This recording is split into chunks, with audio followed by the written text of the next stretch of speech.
Amis, partons sans bruit, la pêche sera bonne. Héritière d'une longue tradition maritime, elle est posée à 18 km au large de la côte vendéenne.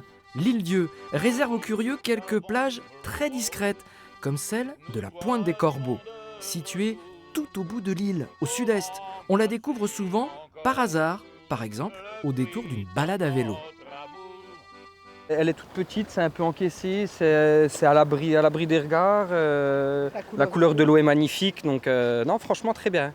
On fait un tour avec le vélo et on a arrêté ici parce qu'il ne sont pas beaucoup de gens ici et c'est vraiment calme.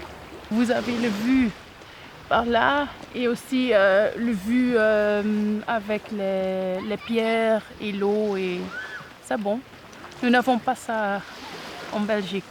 Ah, c'est super, très dépaysant, ouais, c'est agréable.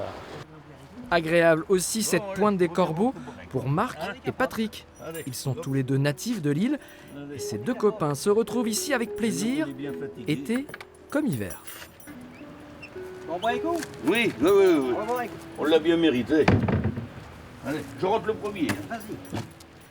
Avec une vue idéale sur la mer, c'est dans la cabane de pêche familiale de Marc qu'ils viennent profiter tout simplement du temps qui passe dans un lieu chargé d'histoire. Nos grands-pères, ils faisaient la pêche, là, professionnellement. Puis pour stocker leur filet, tout leur matériel, ils avaient des petites guérites et puis ils mettaient leurs affaires dedans, quoi. Hein, puis après, bon, la pêche déclinant comme elle a décliné, bon, c'est devenu, ça s'est démocratisé, on va dire. Puis c'est aménagé maintenant pour venir à la plage en face, quoi. L'autre patrimoine bien vivant pour ces deux anciens marins, c'est justement les chants marins.